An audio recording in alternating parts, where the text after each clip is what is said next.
청취자 여러분 안녕하십니까. 수도권 투데이의 장원석입니다. 서울시 청년수당과 관련해서 정부와 서울시가 갑론을박이었죠. 서울시 행정에 대해서 정부가 직권 취소를 하고 서울은 이에 대해서 대법원에 제소를 하는 등 마찰이 컸는데 보건복지부가 지난주에 최종 동의했습니다. 서울시 청년수당과 관련한 사항 잠시 뒤 투데이 포커스에서 전효관 서울시 혁신기획관 연결해서 자세히 들어보겠습니다.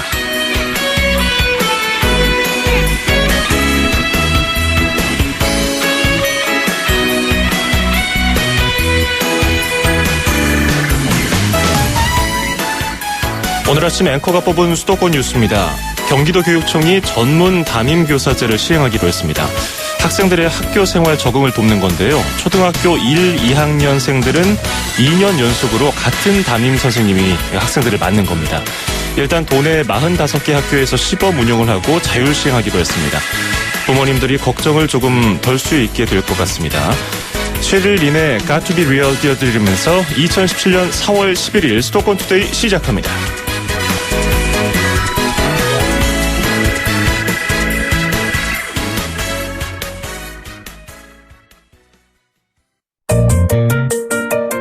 음악과 수도권 뉴스가 한방에 수도권 전문 방송 수도권 투데이.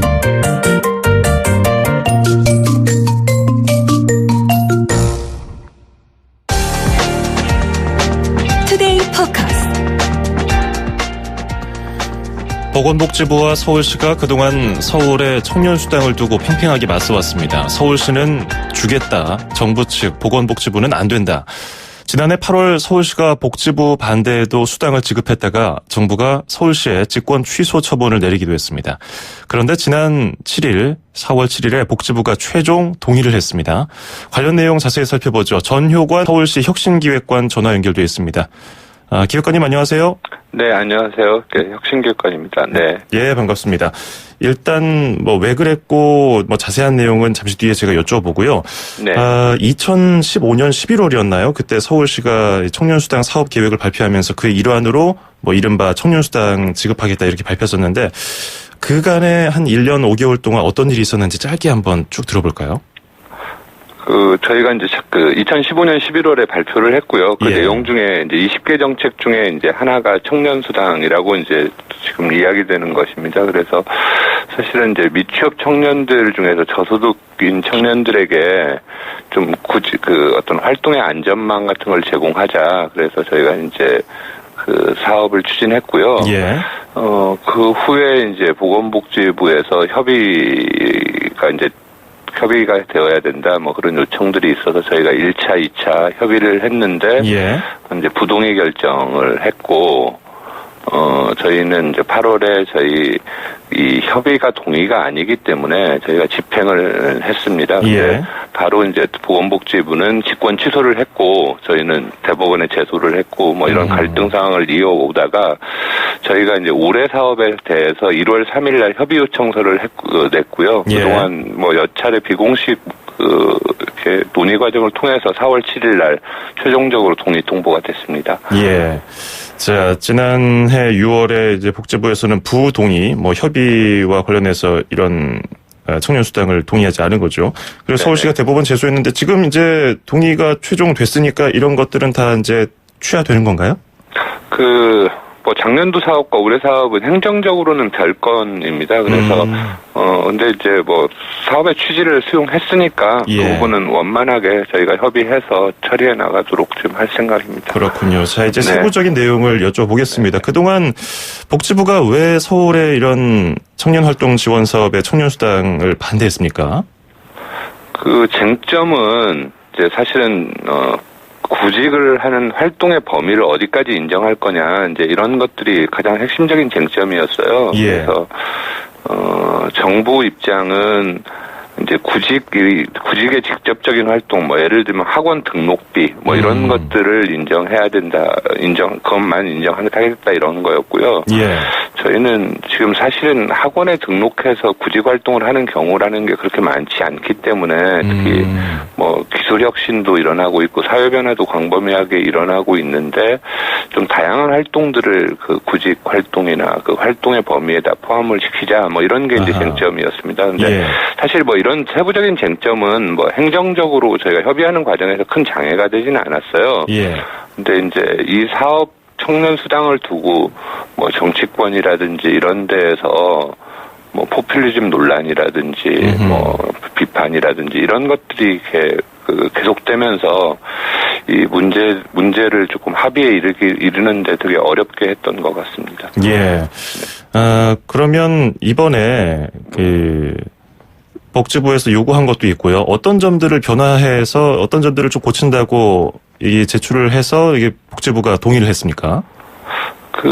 뭐 내용은 크게 차이는 없는데요. 그래요?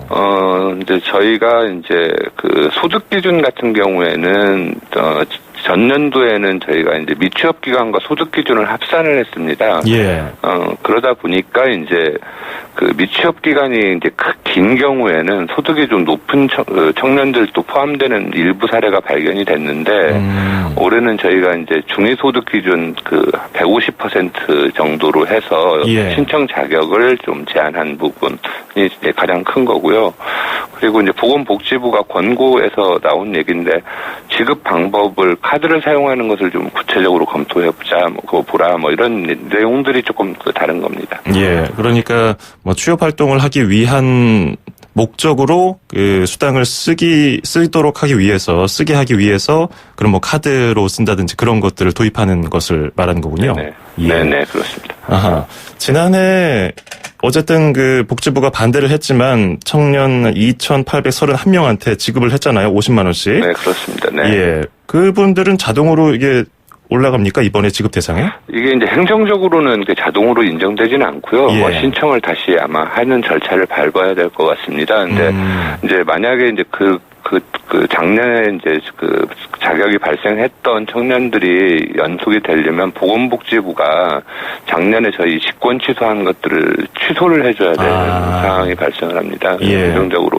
그래서 그런 부분들은 지금 현재 상태에서는 조금 쉽지 않을 거라고 생각을 하고 있습니다. 그래서 좀 별도로 저희가 그것에 대한 대책은 좀 마련하고 있습니다. 그러면 어쨌든 이번에 복지부가 동의를 하면서 청년수당 지급의 길이 열렸는데 언제부터 지급이 되나요? 저희가 지금 4월 마지막 주에 모집 공고를 낼 생각이고요. 저희가 이제 접수를 하고 선정을 하는 절차를 거쳐서 6월 중에는 결정을 하고 6월 말에는 이제 청년수당 그걸 첫 번째 지급을 해서 6개월간 지급할 예정입니다. 그렇군요.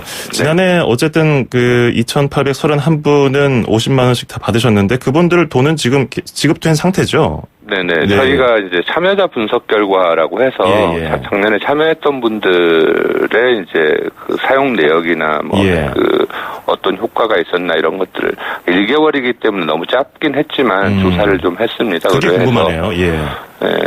작년도에 저희가 이제 조사한 거에 따르면 77.7% 정도가 이제 구직의 활동에 이제 돈을 썼고 한 22% 정도를 이제 생활비에 썼던 것으로 지금 파악이 되고 있습니다. 근데 이 소득에 따라서 이 격차가 저소득층인 경우에는 생활비에 조금 아무래도 좀 많이 쓰고 이럴 거라고 예측을 했는데 별 차이가 드러나진 않았고요.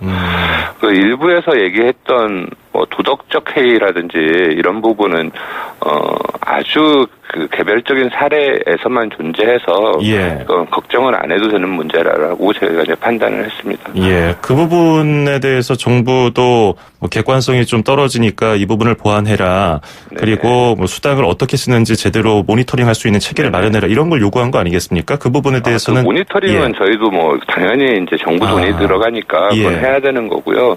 사실은 이제 이 어떤 활동을 교통이나 식비나 당사자들에게 필요한 활동의 항목들이 있거든요. 이걸 일괄적으로 규제하기는 저희는 좀 어렵다라고는 판단하고 있습니다. 그래서 본인들이 저희가 돈을 쓰고 또 저희가 이제 외부에서 도와주는 분들이 이렇게 과 관계 속에서 또 이렇게 점검도 하고 뭐 여러 가지 절차를 두고 있으니까 이런 부분은 사회적으로 크게 걱정하지 않아도 될 문제라고 생각하고 있습니다. 예.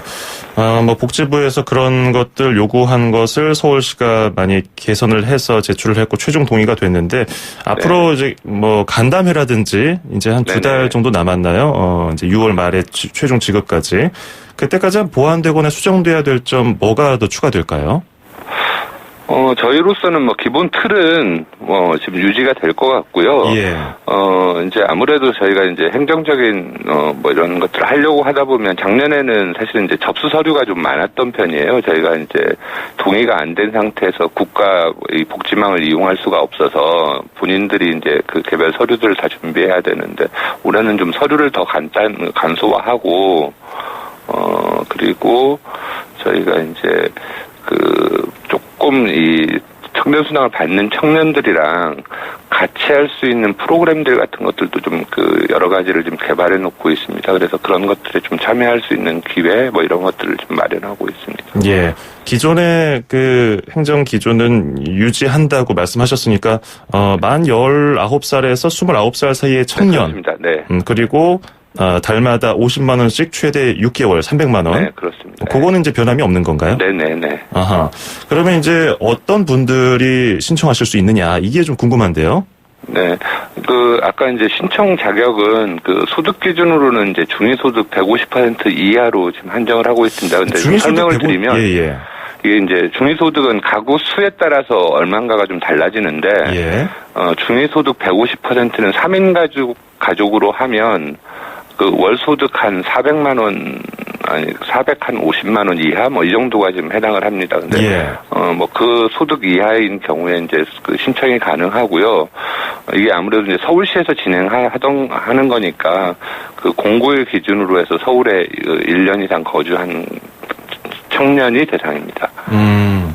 그러면 지금 취업을 하지 못하고 있는 대상인데, 신분은 어떻게 됩니까? 그냥 뭐 학생이 아니더라도 상관없나요? 그러니까 현재 취업 상태가 아니어야 되고요. 예. 재학생이 아니어야 됩니다. 그래서 그런 부분들은 저희가 이제 자세한 공고 내용에 예. 저희가 4월 20일 조금 넘어서 공고가 낼 생각이니까 그때 좀 참조해 보시고 저희랑 또 이렇게 조금 애매한 경우에 있는 청년들은 저희랑 이야기를 하시면 됩니다. 예. 공고는 어디에 뜨나요? 어디서 이런 것들 내용 확인할 수 있을까요? 서울시 홈페이지에 이제 기본적으로 뜨고요. 예. 작년에도 이 사업 자체가 많이 알려진 사업이어서 굉장히 많은 서울시 홈페이지 접속수 1위를 할 정도로 많이 네. 그만큼 청년들이 지금 이 청년 수당을 바라는 청년들이 많다는 그런 관심의 뜻으로 해석이 되는데 어쨌든 좀 복잡합니다. 뭐 아무나 줄 수 있는 건 아니죠. 뭐 정부에서 그렇게 걱정하는 것처럼 그냥 퍼주기식 그런 인기 영합주의 포퓰리즘 아니냐 이런 걱정을 했었는데 그런 것들을 해소하기 위해서 이제 철저하게 하니까 서울시 홈페이지에서 4월 20일 정도 지나서 4월 말부터 모집 공고가 뜬다고 하니까요. 관심 있는 분들은 꼭 참고하시기 바라겠고요. 오늘 설명 잘 들었습니다. 네, 고맙습니다. 네, 지금까지 전효관 서울시 혁신기획관이었습니다. 수도권 투데이 청취자 여러분, 건강하세요. 쉽고 재밌게 풀어보는 건강한 이야기. 100세 시대, 사람들의 가장 큰 관심사는 나의 몸이죠. 건강을 위한 일상의 정보와 팁을 주실 분 만나보겠습니다. 인제대 서울백병원 가정의학과 강재헌 교수입니다. 안녕하세요. 안녕하세요. 예, 오늘은 어떤 얘기 해볼까요? 네, 혹시 회 좋아하시나요? 회 기가 막히죠. 아, 그렇죠. 없어서 저도 좋아하는데. 아, 좋아하세요. 예, 회 건강하게 먹는 법 말씀드리겠습니다. 예, 이제 4월 둘째 주인데 뭐 꽃도 펴가지고 꽃 구경 가는 분들도 많은데 뭐 네. 바닷가에 바다 낚시하러 가시는 분들도 그렇죠. 슬슬 이제 장비 점검하시더라고요. 예. 근데 뭐 바다 가면은 역시나 이제 잡은 생선을 회로 네. 바로 쳐서 먹는 게 제맛인데. 그렇죠. 아, 이게 회는 나름식이다 보니까. 네. 건강이 괜찮을까 이런 걱정도 들긴 해요. 맛있게 먹으면서도. 그렇죠. 어떨까요? 우선 건강과 관련된 걸 먼저 말씀을 드리면 생선에는 대부분 고단백, 저지방, 저열량 식품입니다. 예. 예, 그리고 비타민 E가 다량 함유되어 있기 때문에 노화 방지에도 도움이 되고요. 또 최근에 회로 또 먹는 참치 같은 것에는 DHA가 풍부해서 기억력이나 학습 능력을 향상시키는 데도 도움이 된다고 하고요. 또 연어 같은 그런 회는 칼슘과 비타민 D 함량이 높아서 뼈 건강에도 도움이 된다고 하고요. 이제 반면에 이제 아무래도 날로 먹는다 보니까 조리할 때나 드실 때 주의할 점들이 좀 더 있겠죠. 예. 뭐 맛도 좋고 영양도 좋고 이렇게 신통방통한 음식이 있나 생각이 드는데 근데 사실 그 자체는 말씀하신 것처럼 네. 뭐 별 세균이나 문제될 게 없어도 조리 과정에서 발생하는 것들 때문에 좀 걱정이 되거든요. 맞습니다. 왜냐하면 배에서 직접 해 먹을 때 그 배에서 위생 상태가 괜찮을까, 네. 뭐 조리 도구라든지 그런 게 걱정인데, 그거 좀 깔끔하게 하면은 문제가 없겠죠. 예, 그렇죠. 아무래도 조리 이게 회를 뜬다 그러죠. 뜨는 데서 칼이라든지 도마 또 회를 뜨는 분의 손에 혹시 어떤 균이 있는 경우에는 사실 익히는 과정을 거치지 않다 보니까 그대로 그 안에서 균이 증식할 수가 있거든요. 예. 예, 그런 조리 과정에만 문제가 없다면 회를 뜨는 과정에 문제가 없다면 사실은 회 자체는 굉장히 건강에 좋고 오히려 위생상 나쁘지 않은 식품입니다. 만약에 그 생선에 문제가 있다 하더라도 그 회로 처먹고 나머지 부분은 또 매운탕 해 먹잖아요. 네네. 이렇게 끓였을 때는 문제가 안 생길까요? 예, 문제 없습니다. 근데 문제가 되는 건 오히려 회를 많이 떠서 드시고 예. 남았을 때 찌개 끓이기 아깝다고 또 따로 보관해놔서 나중에 드실 때 그렇게 되면 처음에 드실 때는 문제가 안 되지만 예. 그 사이에 그 안에 오염된 균이 증식을 하게 되면 나중에 식중독을 유발할 수 있기 때문에 지금 말씀하신 것처럼 남는 것은 익혀 드시거나 찌개에 넣어 드시는 것도 좋은 방법입니다. 그렇군요. 또 간이 안 좋은 분들은 회를 피하라는 말도 있더라고요. 이건 어떤 얘기입니까? 네, 사실 만성 간질환 환자에서 특히 여름철에 비브리오라는 것이 오염된 생선이나 해산물을 날로 드시면은 간 질환이 악화되는 경우가 있거든요. 예. 왜냐하면 정상인과 달리 만성 간질환 환자는 비브리오 감염과 그로 인한 사망 위험이 높아지기 때문이죠. 예. 하지만 뭐 경미한 지방간이 있다든지 그런 경미한 간 질환이 있는 경우 꼭 회를 먹지 말아야 된다. 저는 그렇게 생각하지 않습니다. 그렇군요. 저는 동네 수산물 시장이 있어가지고 종종 가서 떠오긴 하는데 회를요. 좋은 데 사시네요. 좋아요. 아주 싸게 예. 많이 먹을 수 있는데. 네. 근데 비 오는 날에 이제 시장 가려고 하면은 저희 부모님이 야, 비 오니까 날 좋은 날에 가자. 네. 이렇게 얘기하는데 날씨 비 오는 날에 회가 안 좋은가요? 예, 사실 역사적인 배경이 있는데요. 예. 예전에는 과거에는 비가 내리면 어시장 안이 진창도 되고 또 악취도 풍기고 또 요즘은 아니지만 옛날엔 배들이 굉장히 작으니까 예. 비가 오거나 바람만 불면 어선이 나가지를 못해요. 그러니까 회를 사 먹게 되더라도 그게 싱싱한 회가 아닐 가능성이 높았던 거죠. 이 때문에 아마 과거에는 비 내리면은 회는 신선하지 않을 테니까 그때는 회 먹으러 가지 마라. 이런 얘기가 나왔던 건데요. 최근에는 어선이 커져서 비 정도라도 출항을 하고요. 또 냉장 시설이 안 된 곳이 없잖아요. 그렇죠. 그래서 사실 비가 내린다고 회를 기피할 필요는 없고요. 저는 오히려 더 자주 갑니다. 더 저렴하게 먹을 수 있거든요. 그래요. 예. 비 오는 날 회. 갑자기 회가 많이 먹고 싶네요. 그리고 어른들이야 많은 뭐 음식을 먹으면서 면역이 생기고 또 한번 병을 앓고 또 낫고 하는 과정에서 많이 튼튼해지는데 아이들은 소화 기능이라든지 면역력이 떨어지니까 혹시 회 잘못 먹었다가 탈나는 거 아닌가 걱정하시는 분들 많던데요. 네, 뭐 아주 어린 아이 말고 그냥 4-5살 이상의 아이들이라면 본인이 먹고 소화를 잘 시킨다면 굳이 회를 제한할 필요는 전혀 없습니다. 예. 네, 그리고 사실은 회가 소화가 좀 잘 안 될 거라는 그런 예상을 하는 거는 모든 음식이 익히게 되면 소화가 더 쉬워지는 거니까 날 음식은 소화가 좀 덜 될 거라는 믿음인데요. 뭐 아이가 잘 먹고 잘 씹어 먹고 소화가 잘 된다면 전혀 어린 아이들이 회를 안 먹을 이유는 없다고 생각합니다. 예. 어렸을 때부터 회 맛들이면은 야 이거 고급인데요. 반대도 있어요. 그래요? 왜냐하면 어릴 때 회를 안 먹고 자라면 어른이 돼서 그 좋은 회를 못 먹더라고요. 어릴 때 못 먹어보는 것은 어른이 돼서는 못 먹거든요. 어렸을 때 이게 맞아요. 그 어렸을 때 입맛이 그대로 또 평생 간다고 그럼요. 하니까. 그렇죠. 또 어렸을 때 회 안 드셔본 분들이 나중에 회 먹고 탈나는 경우도 있더라고요. 어른이 네, 그것도 돼서. 가능합니다. 예. 저희 아버지가 그랬어요. 저희가 내륙에 살았거든요. 자, 회를 건강하게 먹는 방법은 따로 있을까요? 네. 우리 회 먹는 문화가 참 좋다고 보는 게요. 그 회만 먹는 게 아니라 회에 꼭 채소 쌈을 곁들이고 뭐 나물 무침이라든지 여러 가지 채소를 곁들여 드시잖아요. 예. 네, 그런 게 아주 좋은 그 회 먹는 방법이 되겠고요. 앞서 말씀드린 것처럼 위생적으로 잘 조리된 그런 회를 뜬 그런 회를 먹도록 하시고 오래 묵혀 드시지 말 것. 그다음에 참치나 연어, 아귀 같이 크기가 큰 그런 생선은 너무 자주 먹지 않는 게 좋다. 왜냐하면 아무래도 수은이 축적돼 있는 경우가 있기 때문에 자주 안 먹으면 상관없지만 너무 자주 먹지 않도록 하는 게 좋다. 이런 지침을 드리고 싶습니다. 예. 자, 오늘 생선회에 대해서 얘기해봤는데요. 생선회 오늘 저녁에 드시러 가는 분들 많을 것 같습니다. 오늘 잘 들었습니다. 감사합니다. 네, 지금까지 강재헌 인제대 서울백병원 가정의학과 교수였습니다.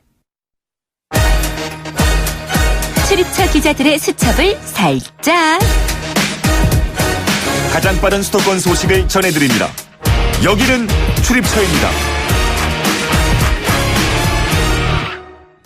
네, 출입처로 가보는 시간 오늘은 서울시청으로 가보겠습니다. YTN 신웅진 기자 전화 연결되어 있는데요. 신 기자 안녕하세요. 예, 서울시청에 나와 있습니다. 예, 요즘에 걷기 좋은 거리 이런 것들이 유행인데 보행 전용 거리가 많이 생기고 있습니다. 네네. 서울 도심 무교로 어제부터 보행 전용 거리가 됐다고요? 네, 이 서울시청 뒤편에서 이 청계천에 있는 모전교까지 200m 구간이 이번 주에 차 없는 거리가 됐습니다. 예. 이 어제부터 이번 금요일까지 닷새 동안만 시범 운영되는 건데요. 오전 11시 반부터 2시간 동안 이 구간을 보행 전용 거리로 지정한 것입니다. 이 보행 전용 거리에서는 비보이, 색스폰, 힙합, 통기타, 요들송 등 이 다양한 장르의 거리 공연이 펼쳐지는데요. 이번 주만 일단 시범 운영이 되고 다음 주부터는 다시 이전처럼 차도로 돌아가게 됩니다. 서울시는 올 하반기부터는 이 점심시간대 보행 전용 거리로 상시 운영을 하겠다는 목표로 이 무교로 일대 주변 건물주들과 협의를 하고 있습니다.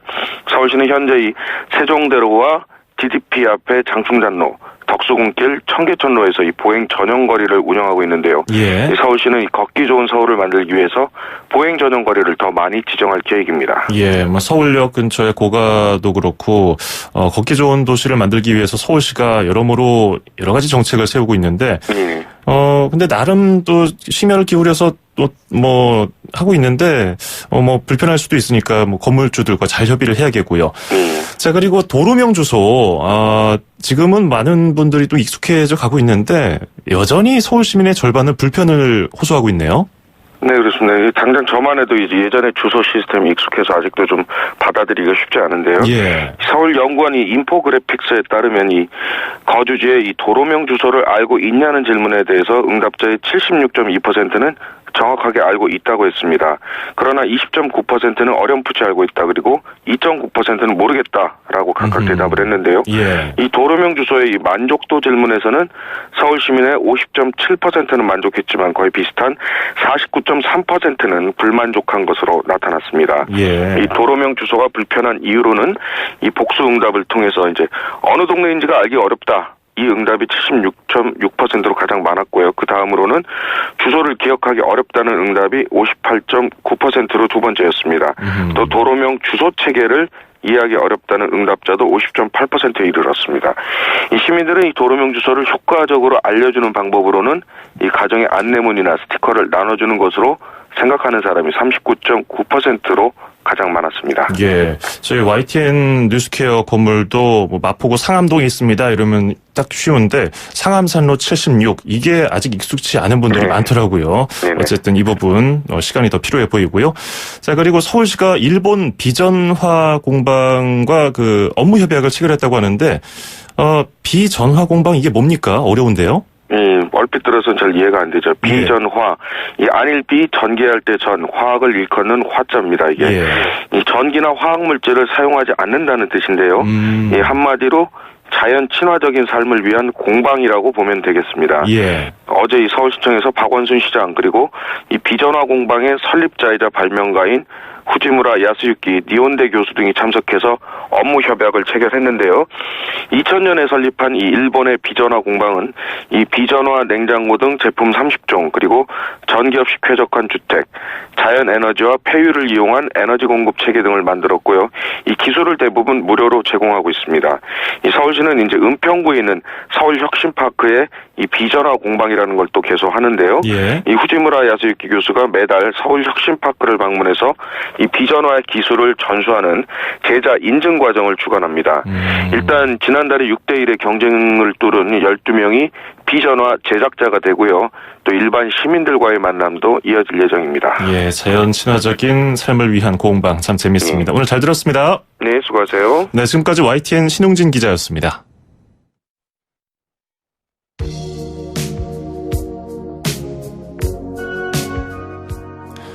수도권 투데이 오늘 준비한 소식은 여기까지고요. 끝으로 들으실 노래는 포리너의 I Want to Know What Love Is 띄워드립니다. 저는 내일 아침 9시 10분에 뵙죠. 장원석이었습니다. 고맙습니다. A little time to think